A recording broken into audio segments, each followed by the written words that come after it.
E olha só, mais um capítulo da história de importar café robusta ou conilon de outras localidades, principalmente do Vietnã.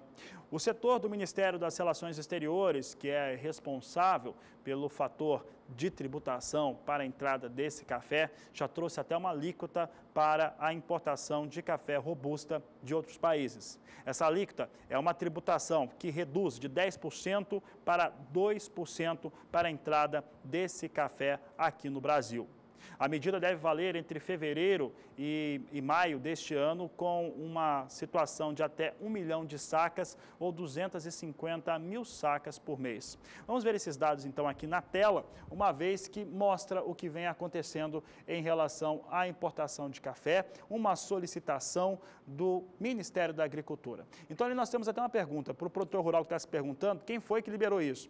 Quem liberou a redução de imposto de café robusta foi a GSEX. A GSEX é o Comitê Executivo de Gestão de Câmara de Comércio Exterior, que é ligado ao Ministério das Relações Exteriores. O que ele decidiu? Pela redução de 10% para 2% na tributação, com limite de até 1 milhão de sacas sendo importadas de 60 quilos entre fevereiro e maio deste ano. Essa situação aqui também determina que pode ser até 250 mil toneladas por mês, essa definição da GSEX, que também colocou uma outra situação, aquilo que passar dessa cota de 1 milhão de sacas será tributado em 35%. Nós lembramos que a solicitação de importar café robusta de outros países, principalmente do Vietnã, foi feita pelo Ministério da Agricultura, que aceitou a solicitação da indústria, principalmente de café solúvel, para que isso viesse a ocorrer, vindo de encontro, ou contra, na verdade, o interesse do produtor rural brasileiro, que além disso teve um levantamento feito coordenado pelo governo do estado do Espírito Santo, que mostrou que os estoques nacionais são maiores do que aqueles que foram aprontados pela Conab.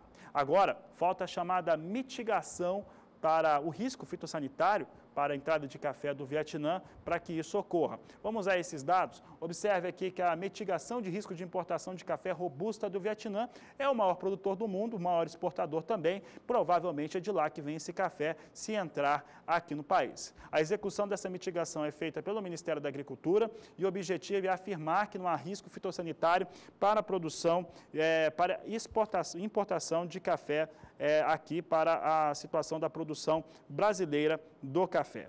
Os dados que se seguem a respeito dessa situação realmente são importantes, porque a entrada desse café, esse 1 milhão de sacas que devem entrar no país, devem colaborar ainda mais para a pressão negativa que há no mercado para o preço pago ao produtor rural pela saca de café. Os dados da Conab, do levantamento feito pela estatal brasileira, deram conta de pouco mais de 2 milhões e 120 mil sacas de café no país, o que pelo número que é demandado até maio pela indústria seria suficiente, apesar de ser muito ajustado, 1 milhão e 500 mil sacas que seria demandado por essa indústria aqui no Brasil. Por outro lado, como eu já disse, a produção nacional e o governo do estado do Espírito Santo afirma que há mais de 4 milhões de sacas estocadas no Brasil. Com essa situação, o que nós vemos é o que o produtor rural deve mesmo sofrer as consequências em relação a essa entrada de café robusta no país, lembrando que o preço continua caindo no Brasil.